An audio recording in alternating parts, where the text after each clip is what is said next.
بالله من الشيطان الرجيم. بسم الله الرحمن الرحيم. الحمد لله رب العالمين وكفى والصلاة والسلام على النبي المصطفى. أشهد أن لا إله إلا الله وحده لا شريك له وأشهد أن محمدا عبده ورسوله لا نبي بعده. اللهم صل وسلم وأنعم وأكرم على هذا النبي الكريم محمد صلى الله عليه وسلم وعلى آله وصحبه أجمعين. Hadirin hadirat Bapak Ibu yang Allah muliakan, Assalamualaikum warahmatullahi wabarakatuh. Alhamdulillah wa syukru lillah wa la hawla wa la quwwata illa billahil aliyyil azim. Bapak Ibu yang memuliakan, alhamdulillah pada pagi ini kita bisa bertemu kembali dalam majelis ilmu. Alhamdulillah pula dalam keadaan sehat, diberi umur usia oleh Allah Subhanahu wa taala, dan mohon maaf jika di Jumat lalu berhalangan karena kondisi yang agak drop ya. Dan memang pekan lalu itu baru pulang dari Istanbul, ada konferensi internasional sehingga mungkin kondisi yang kurang fit. Walaupun sudah banyak minum suplemen di malam hari, tapi tetap mungkin subuhnya kelelahan, jadi tidak bisa datang ke sini. Namun Bapak Ibu, alhamdulillah pada hari ini kita bisa bertemu. Dan insya Allah seperti mana yang dijadwalkan, bahwa pembahasan kita pada pagi ini adalah seputar fikih kurban ya. Sebagai reminder dan pengingat sebenarnya, karena saya yakin Bapak Ibu, karena ibadah kurban itu ibadah tahunan, jadi kita sudah tentu sering mendengar tema ini ya. Maka nanti saya persilakan lebih banyak pertanyaan saja ya, untuk menggali persoalan-persoalan baik dari pekurban ataupun panitia kurban. Itu biasanya dua aja itu. Kalau tidak berkurban, maka panitia yang tentu berhadapan dengan banyak persoalan-persoalan yang berkaitan dengan ibadah kurban. Bapak Ibu yang Allah muliakan, ibadah kurban itu kata para ulama adalah nama ya yang diberikan kepada kegiatan penyembelihan hewan, baik berupa kambing, sapi atau unta pada hari nahar. Jadi pada hari nahar. Hari nahar itu adalah tanggal 10 Zulhijjah, hari penyembelihan. Mengapa namanya hari nahar? Sesuai dengan firman Allah surah Al-Kautsar, "Fashalli li rabbika wanhar." Jadi hari nahar itu hari penyembelihan ya. Dalam rangka apa? Taqarruban, dalam rangka pendekatan kita kembali kepada Allah Subhanahu wa taala. Karena Bapak Ibu, sesuatu yang tak dapat kita sangkal, bahwa doa dan kemaksiatan itu membuat jarak antara kita dengan Allah. Semakin sering hamba itu berbuat dosa, maka semakin ada jarak antara kita dengan Allah. Jarak itu kata para ulama satu, jauh dari rahmat Allah Subhanahu wa taala. Yang kedua, doanya juga sulit dikabulkan oleh Allah Subhanahu wa taala. Maka kita harapkan ibadah kurban itu rekonsiliasi kembali ya kepada Allah, memohon ampun, memohon maaf atas segala kekhilafan, kekeliruan yang kita lakukan. Maka ibadah kurban itu dilakukan oleh seorang muslim. Dasarnya selain dari surah Al-Kautsar ayat 1 sampai ayat 3, Bismillahirrahmanirrahim, Inna a'tainakal kautsar fashalli li rabbika wanhar inna syani'aka huwal abtar. Kata Allah, wahai Muhammad, kami telah berikan kau banyak nikmat. Jadi Al-Kautsar itu satu maknanya nikmat yang sangat banyak yang tidak terhitung. Yang kedua, Al-Kautsar juga bisa bermakna telaga atau Al-Haud ya, yang ada di surga Firdaus ya, yang tidak seorang pun meminumnya melainkan akan dihilangkan dahaganya sepanjang usianya. Yang putihnya lebih dari susu, manisnya lebih dari madu. Inna sya tasalli li rabbika Kemudian kata Allah, maka dalam rangka mensyukuri nikmat, sembahlah Rabbmu. Jadi ibadah itu Bapak Ibu salah satu bentuk syukur nikmat. Fasholli li rabbika wanhar, dan sembelihlah hewan kurban. Inna syani'aka huwal abtar. Orang yang membencimu wahai Muhammad adalah orang-orang yang terputus dari rahmat Allah. Jadi ayat ini Bapak Ibu asbabun nuzulnya itu turun tatkala wafatnya putra Nabi yang bernama Ibrahim. Anak laki-laki dalam tradisi Arab jahiliyah itu adalah aset yang paling mahal. Jadi orang-orang Arab biasanya kalau ada keluarga yang tidak punya anak laki-laki, atau kalau dia punya anak laki-laki lalu wafat, maka kepala keluarganya atau yang menjadi suami di keluarga itu disebut abtar. Itu hinaan yang paling menyakitkan dalam tradisi orang Arab. Maka Nabi bersedih Bapak Ibu, dikatai abtar, wahai Muhammad engkau terputus dari rahmat Rabbmu gitu. Ya. Jadi Nabi bersedih dengan kehilangan putranya Ibrahim, lalu ditambah lagi dengan hinaan dan cercaan musyrikin Mekah. Maka ayat ini Bapak Ibu itu sebagai hiburan, kata para ulama, tasliyatu li nabiyina Muhammadin sallallahu alaihi wasallam, sebagai hiburan dari Allah menghibur hati Nabi yang sedang berduka. Ya. Dan kata Allah, inna a'tainakal kautsar.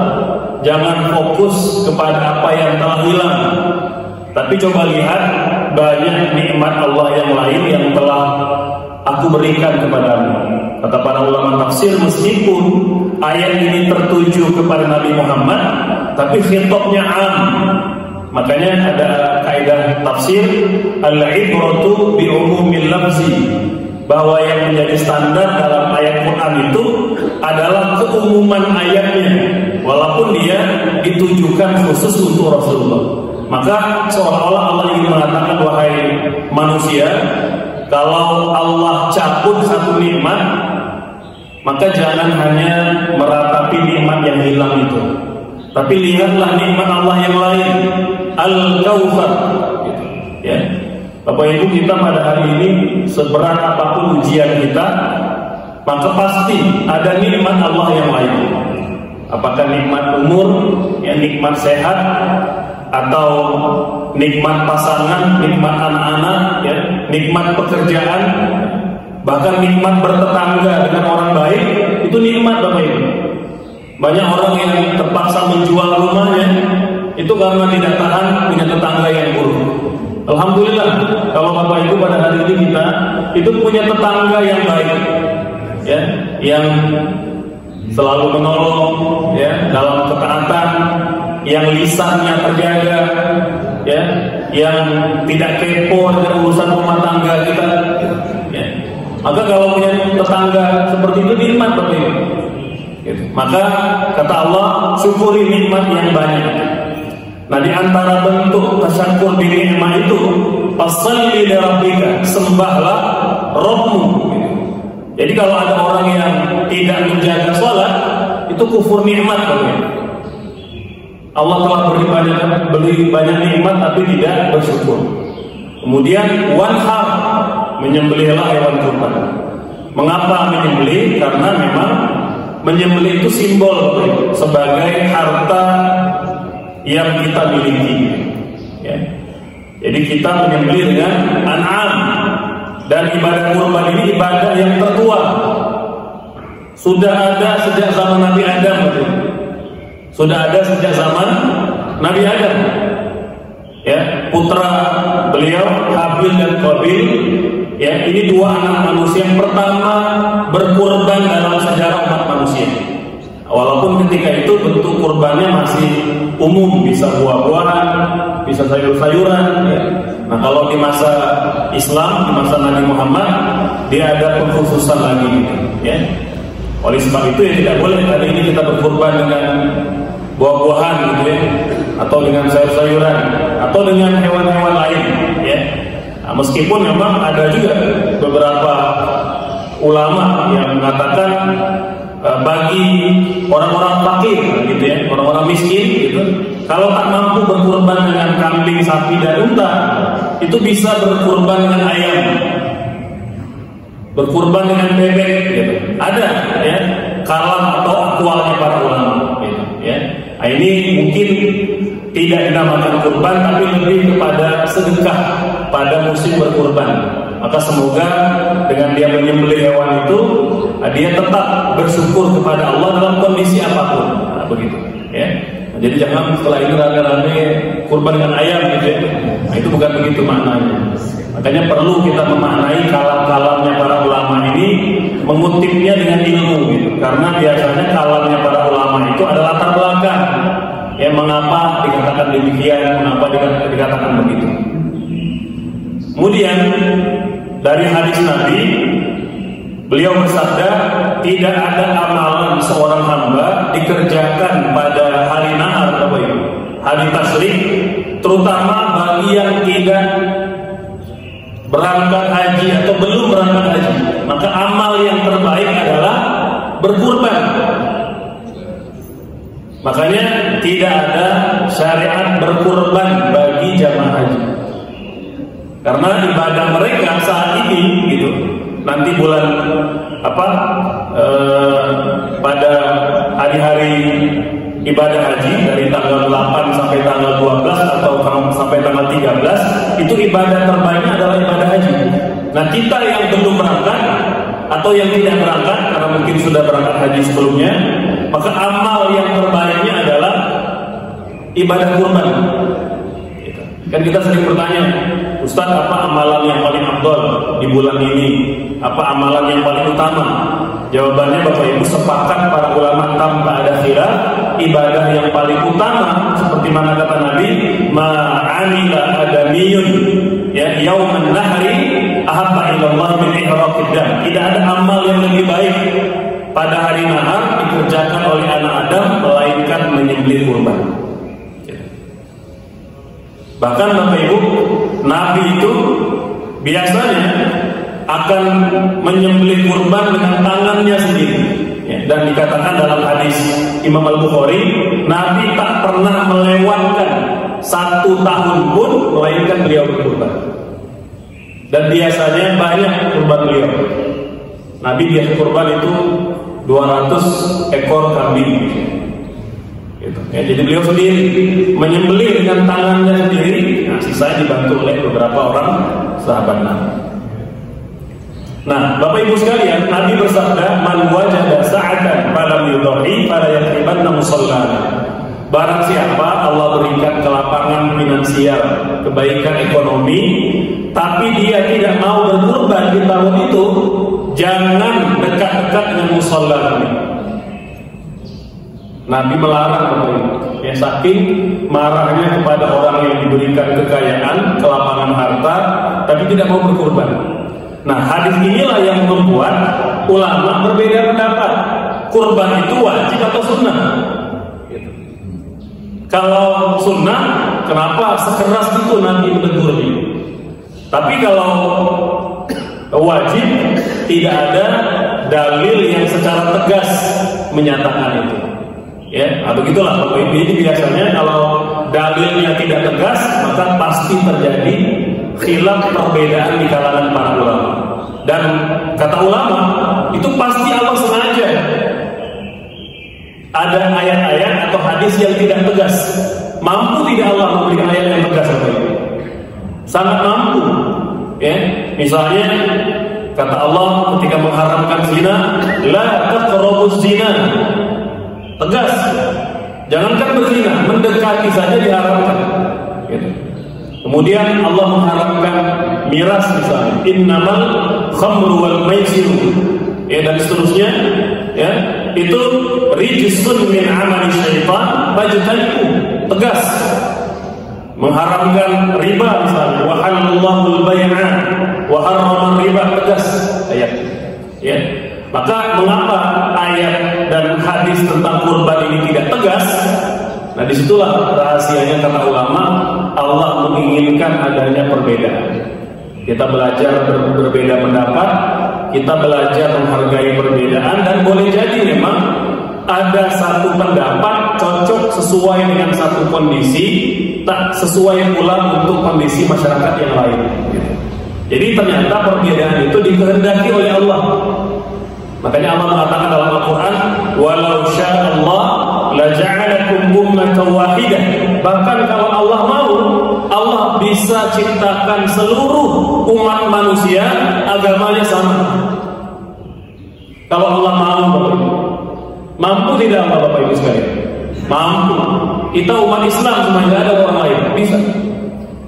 Tapi ternyata Allah menghendaki adanya perbedaan. Jadi kita itu memang sudah Allah siapkan umat Islam itu untuk menghormati perbedaan. Jadi manusia Allah ciptakan untuk menghargai perbedaan. Maka jangan sampai kita itu alergi melihat perbedaan. Ya.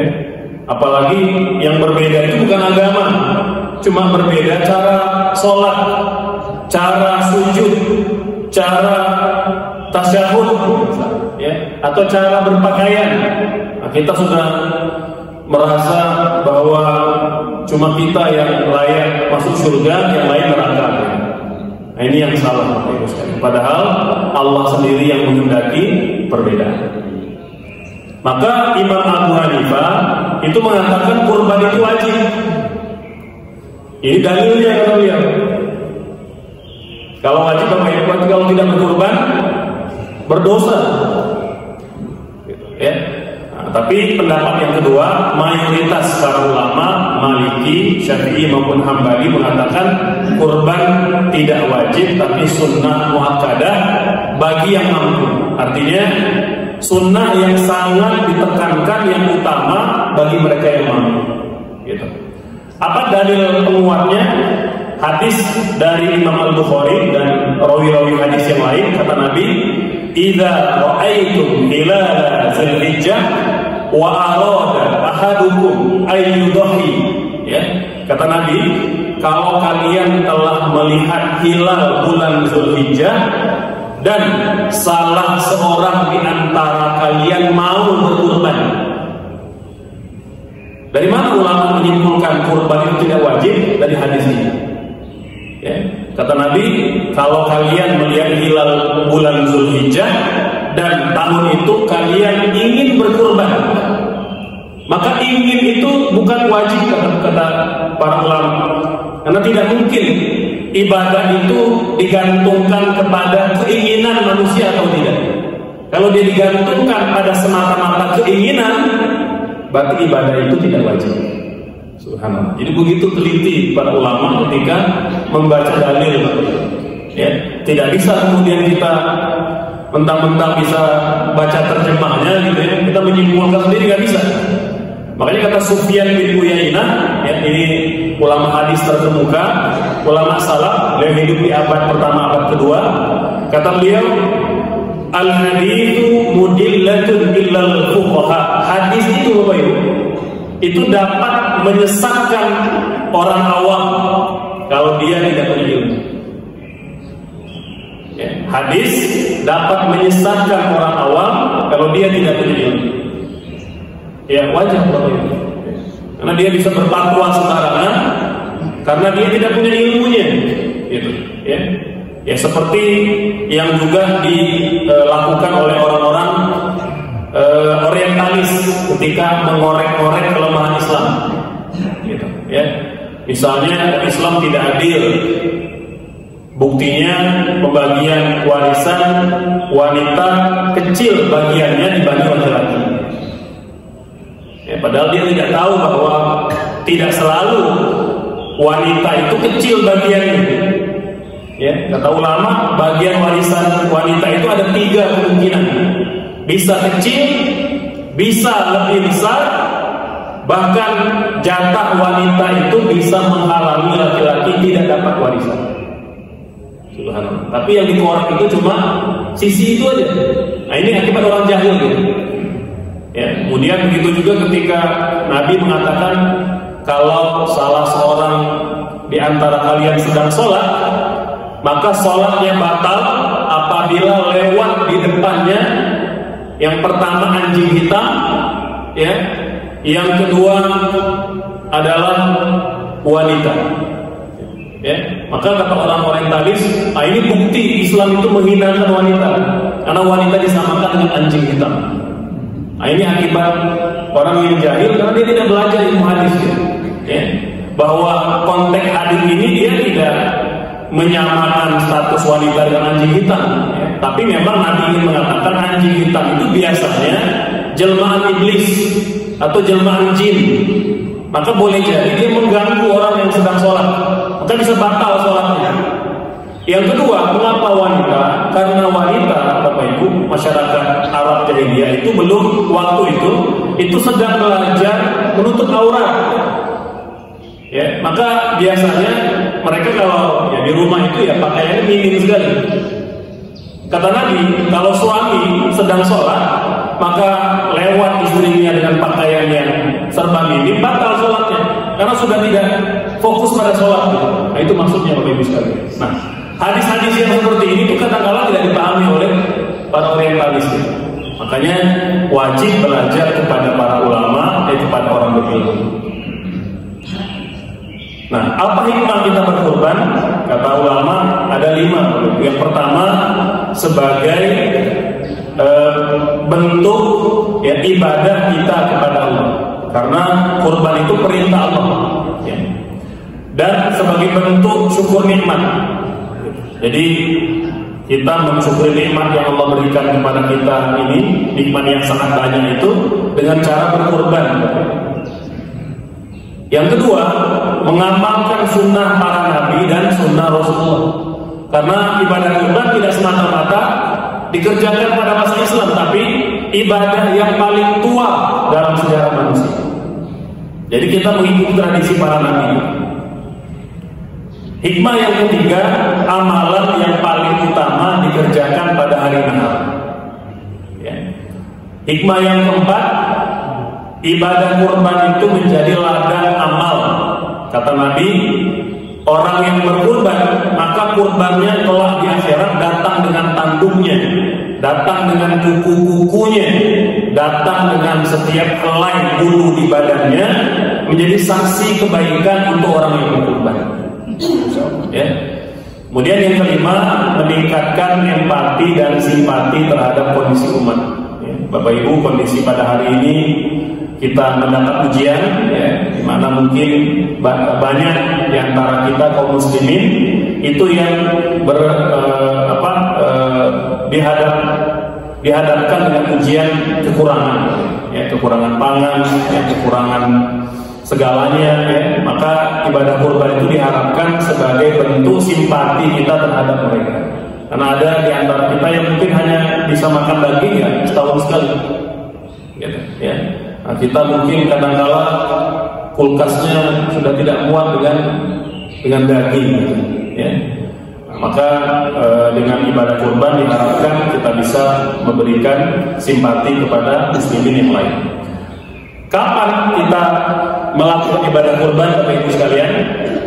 Ibadah kurban seperti mana pada hadis Bukhari itu dikerjakan sejak ya selesainya sholat Id pada hari Nahar. Tanggal 10 selesai ibadah sholat Id, ya, maka sudah dimulai waktu penyembelihan ibadah kurban. Ya. Sampai kapan? Sampai hari tasyrik, ya, 11, 12 dan 13 Zulhijjah itu hari terakhir, ya. Jadi sebelum terbenam matahari. Jadi kalau misalnya ada yang last minute yang mau berkurban, Ustaz tanggal 13, alhamdulillah saya ada rezeki, boleh nggak berkurban? Boleh. Tanggal 13 masih boleh berkurban. Yang penting matahari belum terbenam di hari ini, ya. Nah, namun waktu yang terbaik, walaupun ada waktu 10 sampai 13, tapi waktu yang terbaik adalah di pagi hari setelah sholat Id, di waktu duha. Nah, maka jam 9 sampai siang itu adalah waktu yang terbaik untuk kita menyembelih hewan kurban. Kemudian selanjutnya jenis hewan kurban, Bapak Ibu sekalian, bahwa di dalam agama kita telah diatur, kata Allah dalam Al-Quran, bahwa di antara hewan yang boleh dikurbankan itu kategorinya min bahimatil an'am, ya, jenis ternak bahimah. Nah, bahimah itu kata ulama tafsir ada 3 kategorinya. Yang pertama unta, yang kedua sapi, yang ketiga kambing. Itu 3 jenis hewan yang boleh dikurbankan. Nah, selain itu dia tidak termasuk ibadah kurban. Nah, tapi kalau belajar sedekah kurban tadi boleh dengan ayam, dengan bebek, dengan macam-macam, ya. Kemudian kriteria fisik Bapak Ibu. Jadi ada kriteria fisik yang perlu diperhatikan karena ada 4 hal kalau ada pada hewan itu tidak sah dikurbankan. Itu sepakat para ulama. Yang pertama, dia buta. Hewannya buta, picak, dia mau dua-duanya atau salah satu. Jadi kita harus beli kurban yang terbaik, gitu. Ya, tidak boleh yang buta. Yang kedua, yang sakit. Jadi kelihatan sakitnya. Kalau dia sakit organ dalam kita nggak tahu, ya. Yang penting dari fisiknya. Ya, kalau terlihat sakit maka tidak sah dikurbankan. Penyakit mulut, penyakit apa itu? Kuku, ya, kalau pada hewan itu. Ya. Yang ketiga, pincang atau buntung. Itu nggak boleh dikurbankan. Kalau mau nyembelih boleh, tapi bukan kurban. Gitu. Itu buat apa? Nyate-nyate di rumah, di komplek boleh. Nah, tapi tidak untuk dikurbankan. Nah, yang keempat, ini yang penting Bapak Ibu, yang perlu diperhatikan, hewannya tidak boleh terlalu kurus. Gitu. Makanya pastikan ya beli yang standar. Kalau merasa belum mampu beli kurban, ya, jangan memaksa beli kurban yang terlalu kurus. Ya, kan kalau sekarang kami berapa kami? Di 4 juta mungkin yang harga standar mungkin. Kalau tahun lalu mungkin masih banyak yang 2,5 gitu ya. Nah, sekarang harga di pasaran itu 4 juta atau lebih.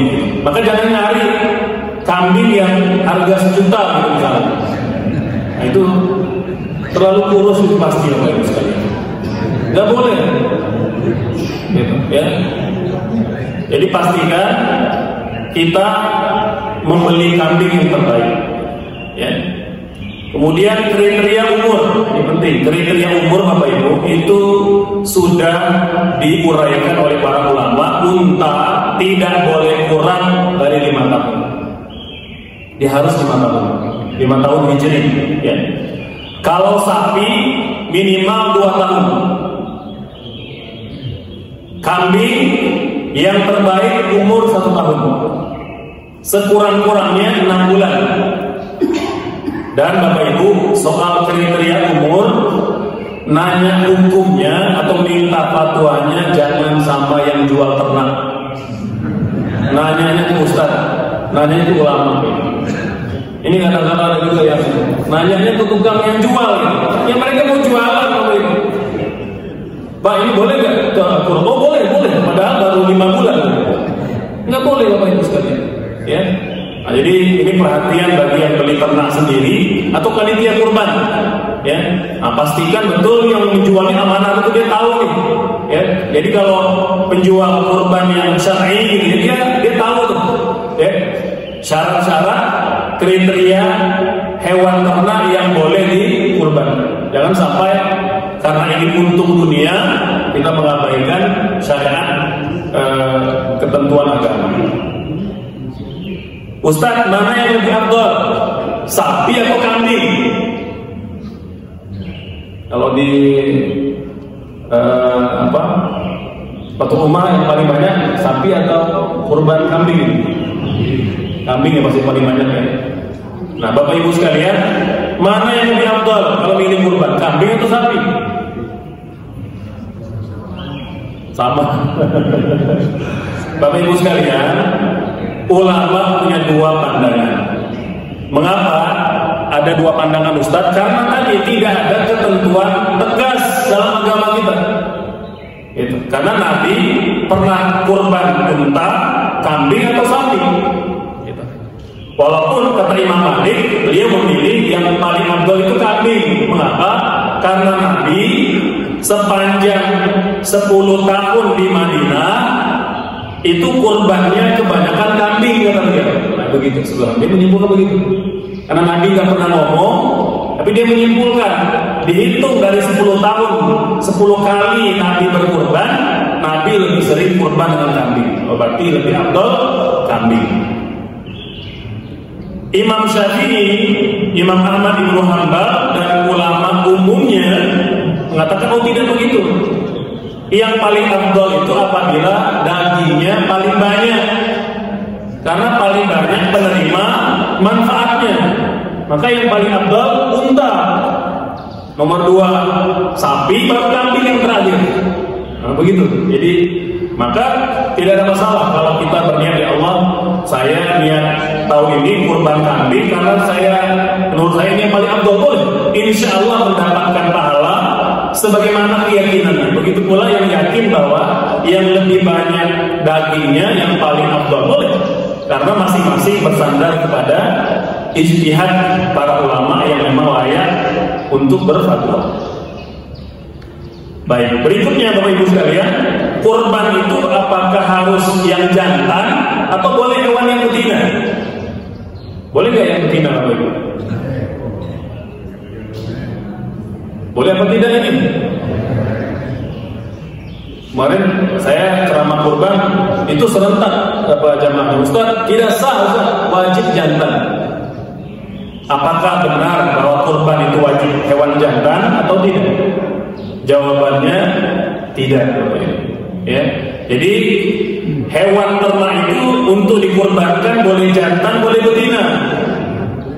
Tapi mengapa Ustaz ada ulama yang mengatakan jantan? Nah, itu bukan kepada menafikan sah atau tidaknya kambing betina, tapi mengatakan memang kambing jantan lebih afdal. Mengapa, Bapak Ibu? Jawabannya berdasarkan pengalaman Nabi, pengalaman para sahabat dan ulama, kambing jantan lebih enak.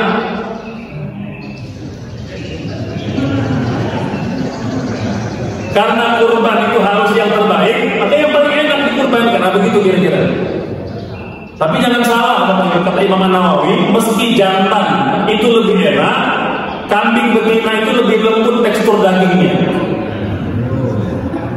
Jadi bagi yang giginya sudah goyang-goyang gitu ya, nah itu cocok untuk yang betina. Tapi kan hari ini kan kita sudah ada presto gitu ya, bikin daging itu jadi lembut semua gitu. Ya. Jadi dulu ya di masa Nabi karena memang tidak banyak ya teknik memasak, sehingga ya memang umumnya yang jantan itu ya lebih awal, walaupun dia lebih enak. Ya. Nah itu Bapak Ibu, jadi tidak ada masalah kambing jantan atau kambing betina untuk dikurbankan, tidak ada masalah. Baik, berikutnya kurban individu atau kurban kolektif. Bapak Ibu, hadisnya sahih dari Imam Tirmidzi dan Ibnu Majah. Para sahabat di era Nabi itu kurban satu kambing satu keluarga. Pahalanya itu dapat seluruh anggota keluarga. Atau satu bagian unta atau satu bagian sapi, pahalanya untuk seluruh anggota keluarga. Ya, jadi artinya tidak ada masalah kalau kita sekeluarga, satu kakak itu kurban satu ekor kambing atau satu bagian sapi, tidak ada masalah. Ya, Ustadz, kalau mau patungan boleh tidak boleh? Kata para ulama, sapi itu maksimal seperti mana pada hadis Imam Muslim, kemudian juga pada hadis yang lain. Sahabat Nabi biasanya berkurban kalau tidak mampu sendiri, patungan unta atau sapi 7 orang. Unta atau sapi 7 orang. Jadi 7 orang ini boleh kita patungannya keluarga yang berbeda, atau boleh satu keluarga memborong pahalanya. Ustaz, kami tahun ini mau kurban satu sapi, boleh. Mau pakai nama 7 orang, mau pakai satu nama, boleh, tidak ada masalah. Ya. Maka seluruh anggota keluarganya dapat pahala. Gitu. Ya. Nah ini ingin menekankan kepada kita tidak ada semacam apa ya, semacam celaan dalam anggota keluarga. Kalau yang kurban itu cuma suami aja, istri nggak pernah kurban, anak nggak pernah kurban misalnya, karena memang tidak disyariatkan secara khusus, gitu, ya. Tapi Ustaz, kami ingin gantian aja. Tahun kemarin suami sudah, tahun ini saya boleh, ya, diperbolehkan, ya. Baik. Nah, berikutnya sunnah-sunnah yang perlu diperhatikan, Bapak Ibu. Yang pertama, kurbanlah dengan hewan yang gemuk dan yang paling baik. Ya. Kemudian hewan sebelum disembelih, kalau bisa sunnahnya diikat atau ditambat sebelum disembelih, Bapak Ibu. Itu sunnahnya. Ya. Jadi tidak langsung datang dari ladang, dari dari peternakannya atau datang dari luar kota gitu ya, langsung kita sembelih, itu bahaya.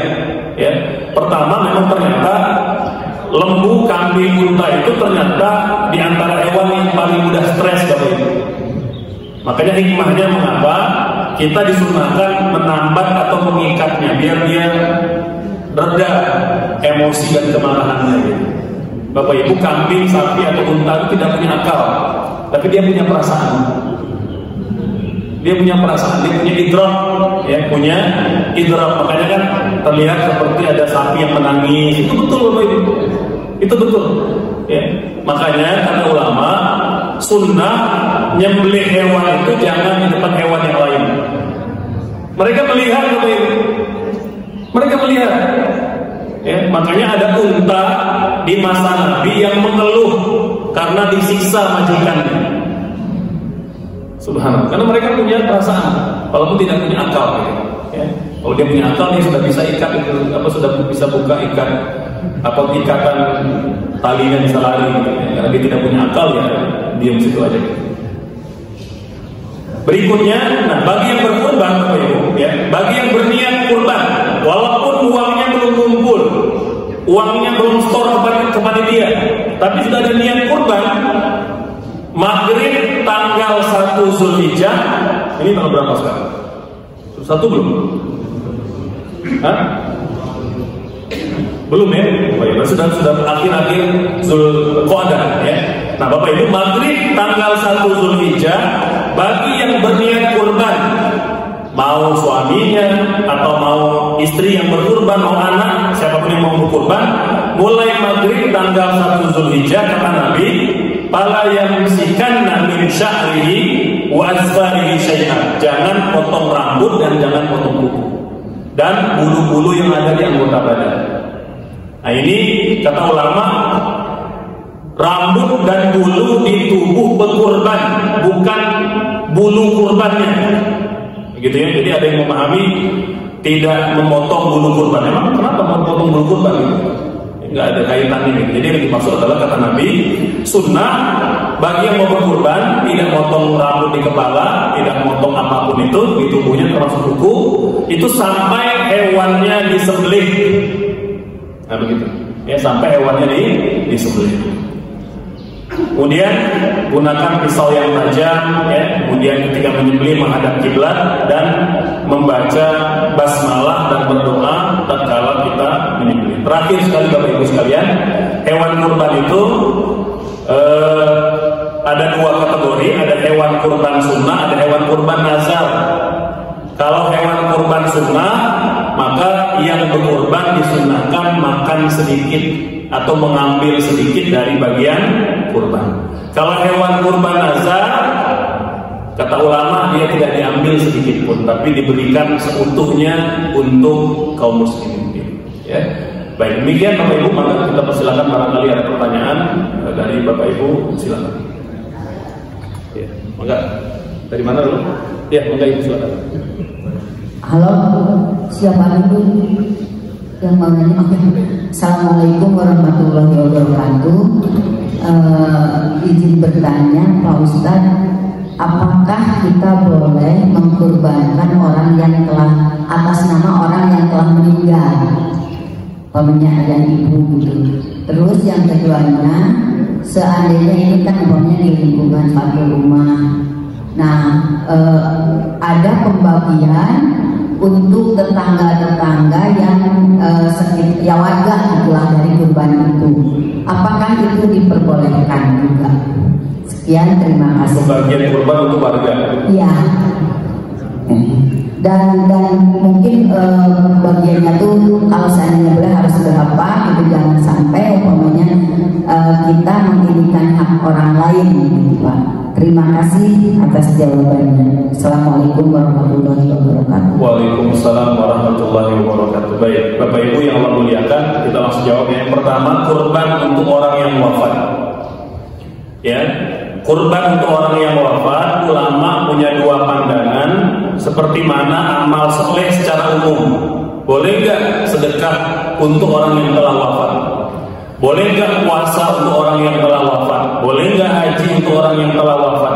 Nah, itu khilaf, perbedaannya sama, Bapak Ibu sekalian. Jadi pandangan pertama mengatakan tidak boleh, karena kata Nabi kalau orang sudah meninggal terputus amalnya.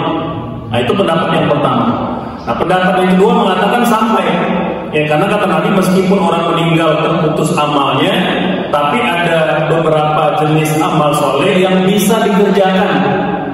Ya, nah dikuatkan oleh hadis yang lain. Ada seorang anak perempuan di masa Nabi, kata beliau, wahai Rasulullah, orang tua saya wafat dan dia punya hutang puasa.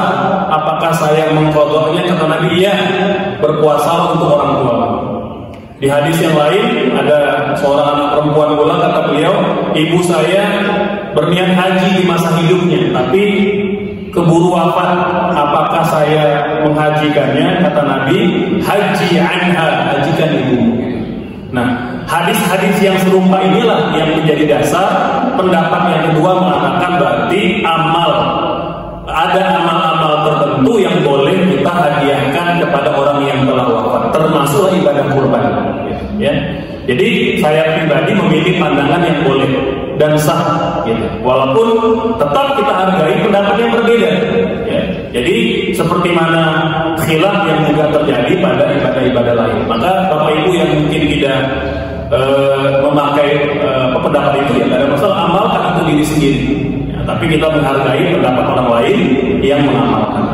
Yang kedua, boleh nggak kurban daging kurban untuk warga? Ya, mungkin ada yang kaya misalnya, atau mungkin ada yang non muslim misalnya. Boleh nggak kurban untuk orang kaya? Kurban itu Bapak Ibu dia berbeda dengan zakat.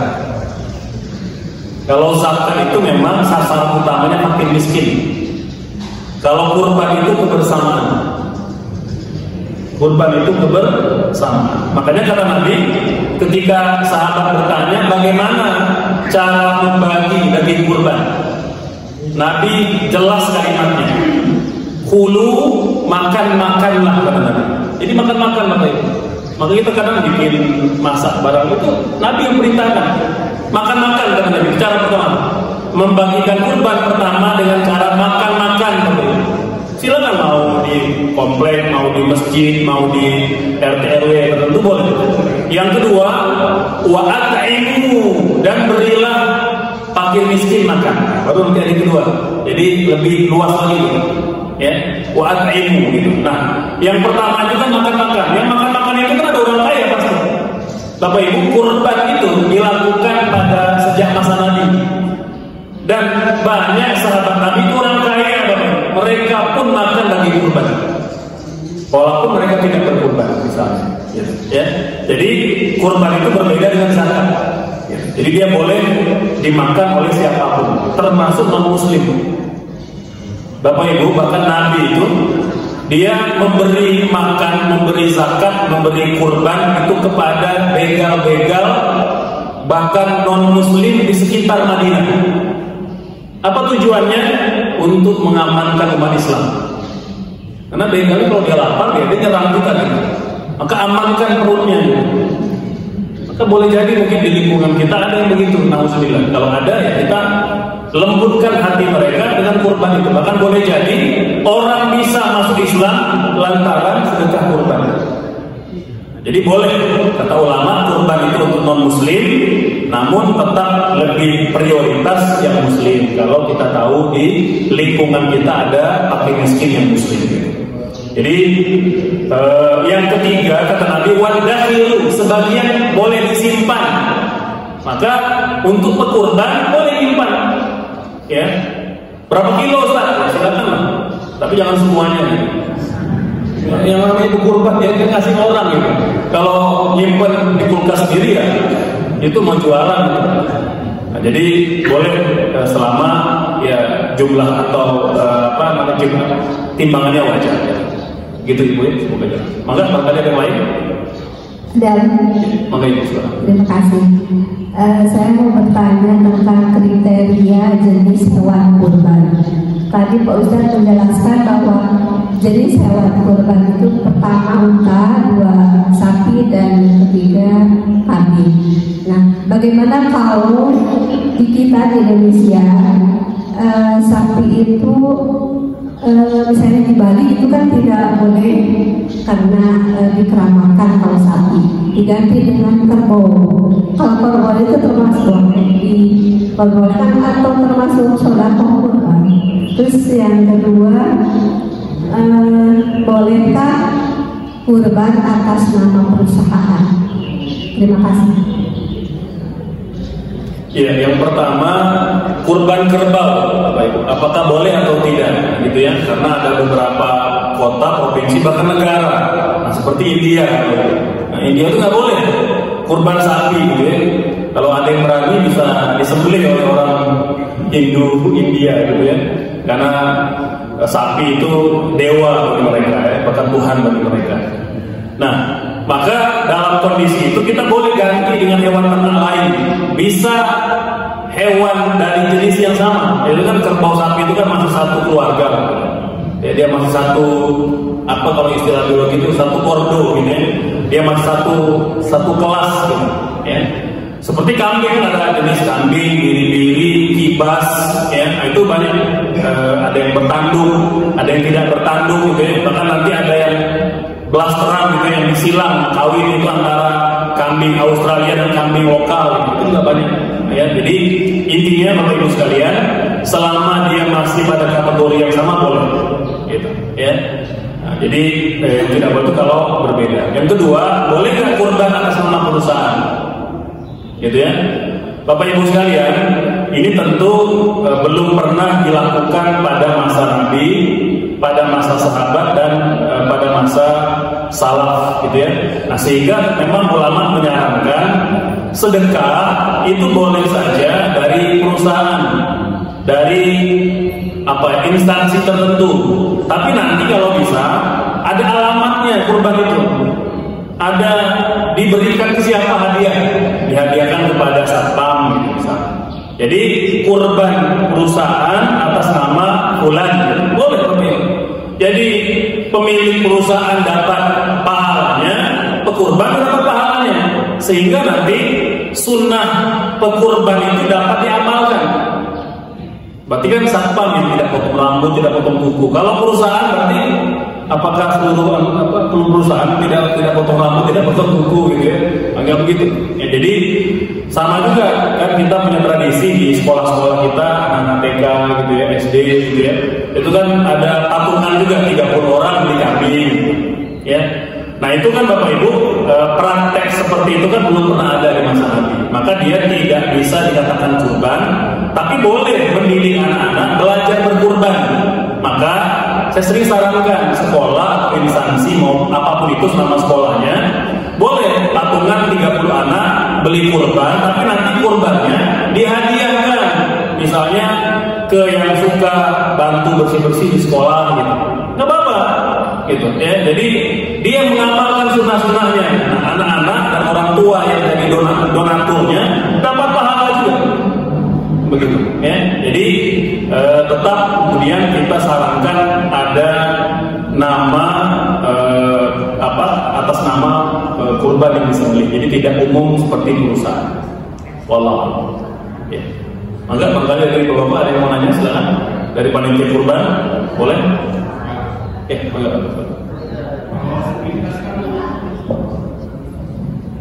Ya, Assalamualaikum. Waalaikumsalam. Ini saya lihat di masyarakat ada sebagian besar yang kurban sistem arisan katanya nggak sah.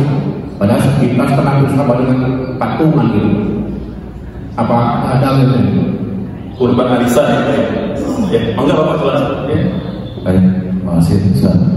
Kami ini ada panitia kurban Ustaz. Panitia itu bisa nggak dapat jatah? Oh sekian setiap panitia dapat. Gitu aja Ustaz. Terima kasih. Assalamualaikum warahmatullahi wabarakatuh. Waalaikumsalam warahmatullahi wabarakatuh. Pertama, kurban arisan. Ya, kan tadi kita katakan patungan itu boleh. Gitu ya, patungan itu boleh. Maksimal kan 7 orang. Kalau sapi, kalau unta itu maksimal 10 orang. Unta maksimal 10 orang. Nah sekarang bagaimana kalau arisan? Arisan itu memang patungan, tapi dia lebih tepatnya utang. Utang, kita minjem uang anggota orang yang lain untuk nombokin, nalangin kurban kita, kan begitu ya? Jadi arisan itu sejatinya utang, maka kita bedah sesuai akad utang piutang. Boleh nggak kurban dengan utang?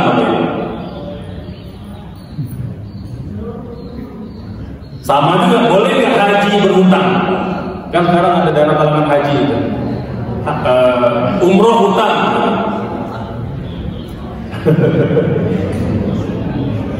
Baik, Bapak Ibu sekalian, jadi ibadah dengan cara berhutang umumnya diperbolehkan. Karena utang piutang itu hukum asalnya boleh. Utang piutang hukum asalnya boleh. Maka termasuk kurban hutang boleh. Tapi ada tambahan persyaratan, terutama di zaman sekarang. Ya, bahwa yang berhutang untuk ibadah pastikan dia mampu membayarnya. Karena kan kata Allah seperti haji ya, wa hajjil baiti man istata'a ilaihi sabila. Ibadah haji bagi yang mampu. Nah, kata ulama kemampuan itu kalau yang memilih cara berhutang, dia mampu bayar hutang. Dia punya kemampuan bayar hutang. Kalau dia hutang yang lain aja masih banyak, nggak boleh dia berhutang lagi. Maka tidak boleh untuk orang yang seperti itu kurban berhutang atau haji berhutang. Tapi kalau memang dia lebih kepada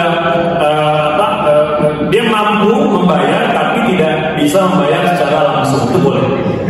Ya, maka termasuk fatwa MUI ya terkait dengan bolehnya haji dengan cara berhutang atau umroh dengan cara berhutang dengan syarat kita punya kemampuan membayarnya. Yang kedua, boleh nggak panitia dapat jatah kurban? Bapak Ibu, orang yang tidak membantu ngurus kurban aja boleh nggak dapat jatah kurban? Masa ya yang kerja nggak boleh dapat jatah kurban? Itu kira-kira logikanya, Bapak Ibu. Ya, Nabi itu dulu ngurus kurbannya bareng-bareng sahabat, dan itu mereka dibagi semua. Ada yang dapat juga walaupun tidak mereka habiskan semua. Jadi ada bagian untuk mereka dapat. Tapi ingat Bapak Ibu sekalian, bagian itu bukan upah. Karena tidak boleh upah diambil dari kurban. Kalau ada upah, maka upah harus dari yang lain. Kecuali kalau memang warga sepakat tidak pakai upah. Tapi kalau jagal kan yang sama yang apa itu? Sama yang motong-motong itu kita kasih upah. Nah itu upahnya tidak boleh dari daging dan anggota badan kurban. Ya harus di luar itu. Ya. Contoh kita Ustaz biasanya DKM ngasih upah 10 orang, 1 tukang jagal, 9 atau 2 orang jagal, 8-nya yang bantu-bantu. Maka 10 orang ini upahnya tidak boleh dari daging kurban, kepala kurban, ekor kurban atau jeroan itu nggak boleh. Tapi Ustaz kita pengen ngasih upah plus kepala, boleh tidak? Boleh. Maka kepala itu bukan upah, tapi hadiah aja. Hadiah boleh Bapak Ibu. Ya, hadiah boleh karena sepakat para ulama haram hukumnya menjadikan daging kurban sebagai upah. Karena kurban itu harus diberikan sepenuhnya kepada Allah. Gitu. Tidak boleh ada yang kemudian menjadikannya sebagai bagian dari upah. Jadi upah itu harus tersendiri, gitu. Ya. Nah, begitu Bapak. Jadi panitia kurban itu boleh mendapat jatah, ya tinggal disepakati ataupun berdasarkan tradisi atau kebiasaan. Apakah kita kasih per orang itu 2 kilo atau berapa, kan itu sesuai dengan kebiasaan. Wallahu a'lam. Waalaikumsalam warahmatullahi wabarakatuh.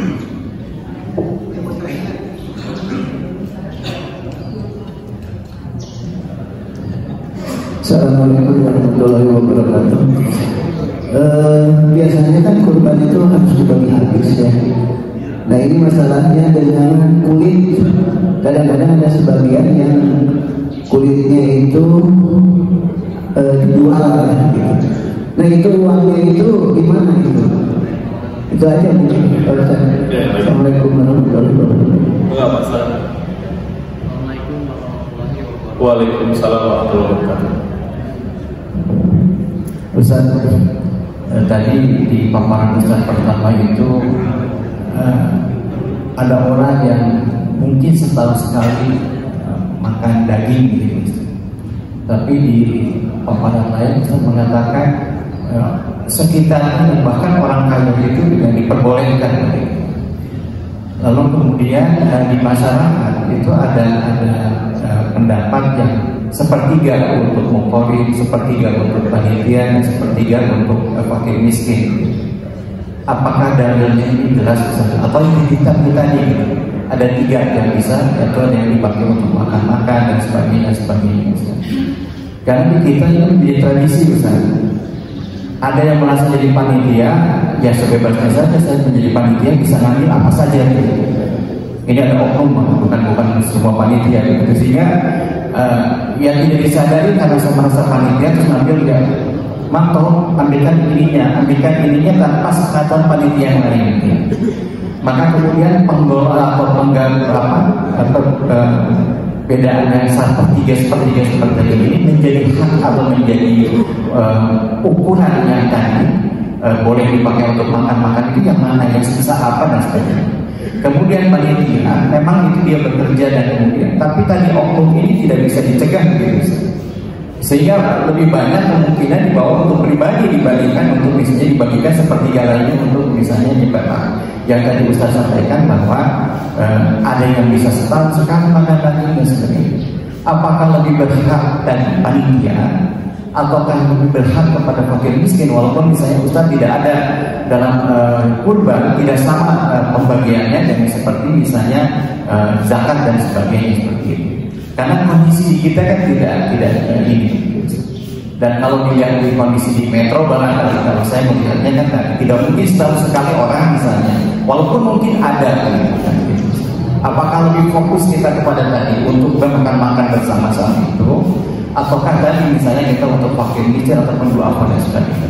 Itu saja karena terkadang menjadi tadi panitia, panitia merasa panitia terus kemudian saya bisa ngambil apa saja.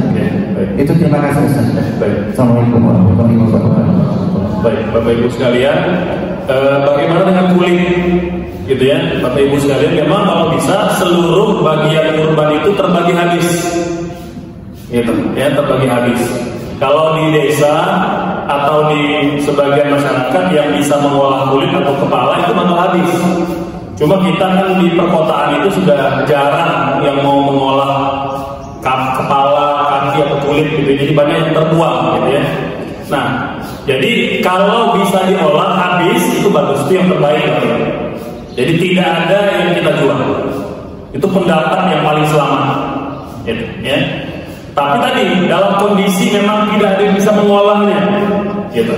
Sehingga banyak kadang-kala kepala itu busuk terbuang, tidak sempat diurus untuk dikelola, atau kulit yang terlanjur keras sudah nggak bisa dipakai lagi, membusuk gitu. Jeroan juga kan tidak semua orang yang bisa ngolah jeroan gitu.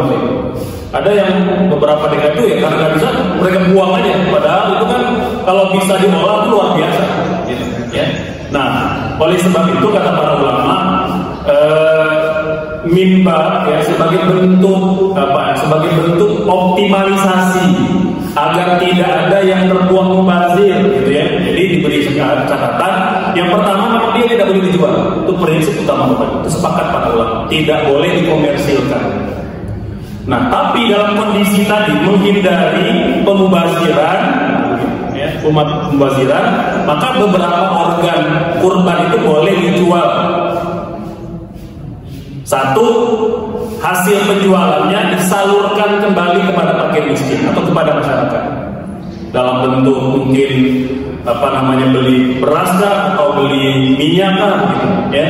Yang kedua, dibelikan perkakas, ya, perkakas untuk keperluan kurban seterusnya, gitu. Jadi menjadi aset umat.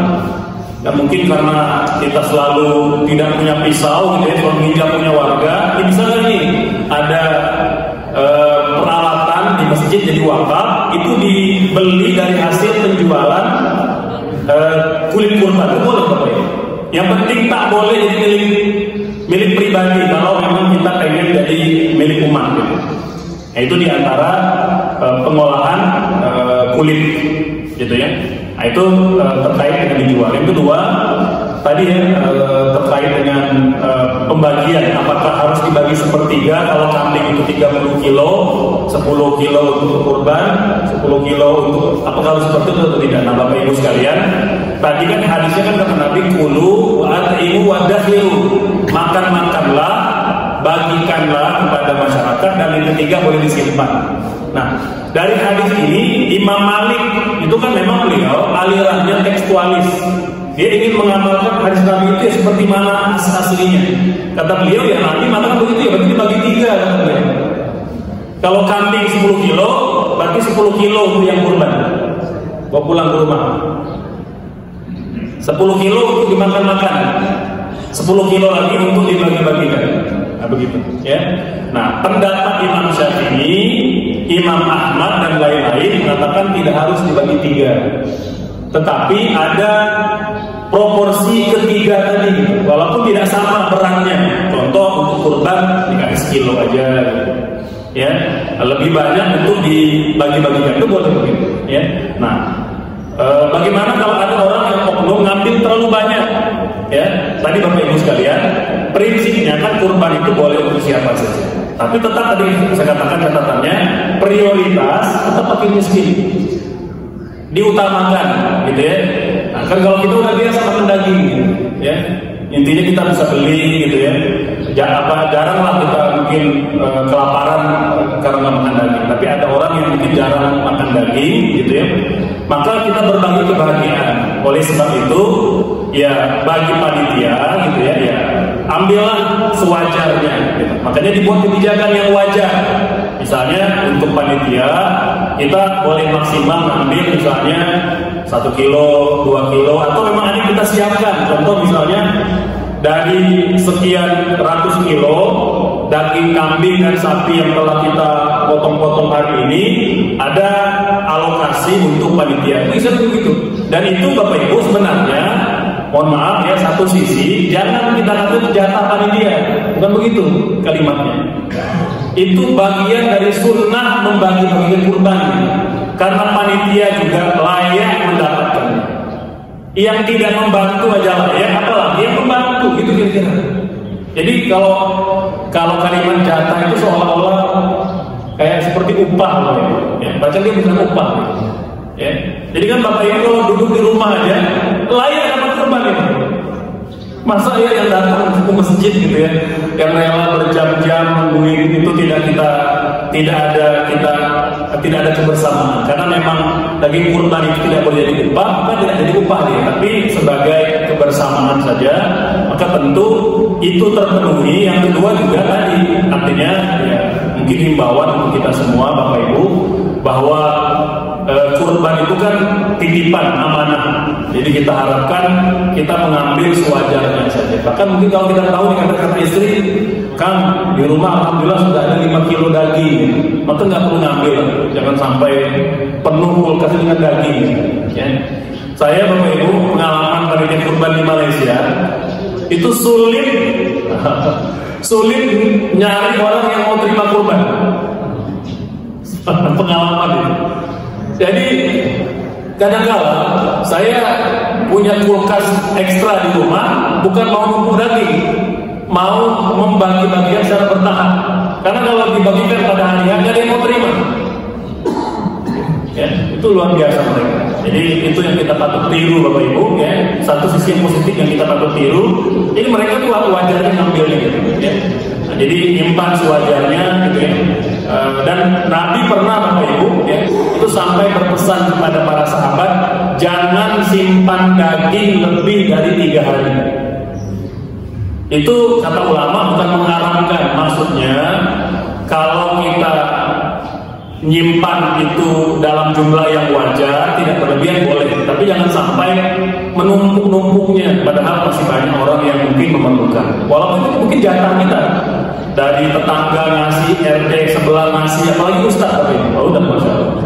Saya itu setiap kurban itu, setiap tahun itu tidak kurang 20 kilo mampir ke rumah itu. Nggak mungkin muat di kulkas itu. Ya, saya ngambil 2 kilo, udah. Yang sebagian kalau nggak ada yang terima di sini, antar ke RW sebelah. Begitu. Ya. Nah itu Bapak Ibu sekalian, jadi kita tidak terlalu mengikuti syahwat gitu ya untuk makan itu. Dan simpan pun kalau simpan ya simpanlah yang wajar. Insya Allah Bapak Ibu kalau kita niatnya berbagi kebahagiaan, Allah akan senantiasa beri kebahagiaan kepada kita. Allah. Cukup Bapak Ibu? Alhamdulillah ya. Insya Allah kita cukupkan kajian kita. Masih ada mungkin terakhir kali ya. Mohon izin Bapak Ibu.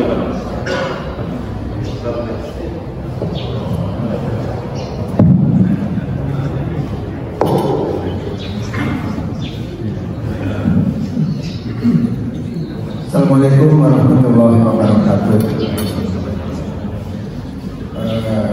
Ini ada pertanyaan dalam rapat panitia.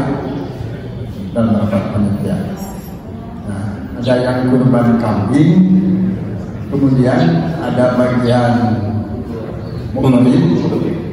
Apakah bagian mukmin itu harus dari hewan itu atau boleh dari mana saja? Karena kambingnya ada banyak. Itu saja tanya. Ya sama juga, boleh nggak kurban sapi minta kambing gitu ya?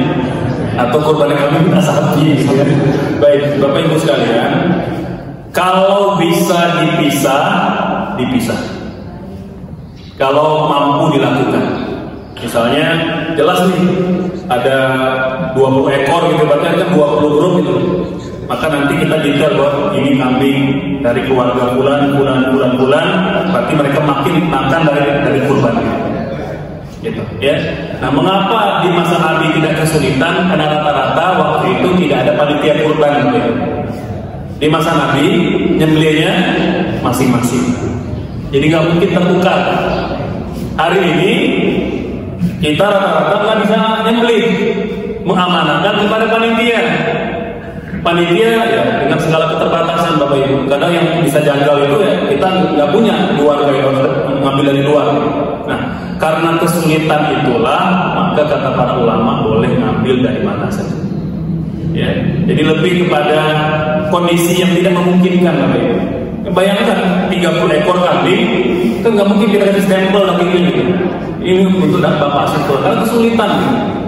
Ya, memang lebih afdal kalau bisa kita makan daging kambing hewan yang kita kurbankan. Memang hewan itu gitu. Itu sunnahnya begitu. Tapi jika tidak memungkinkan maka bisa dari manapun. Ya, jadi lebih kepada memudahkan Bapak Ibu. Ya, insya Allah tetap mendapatkan pahala.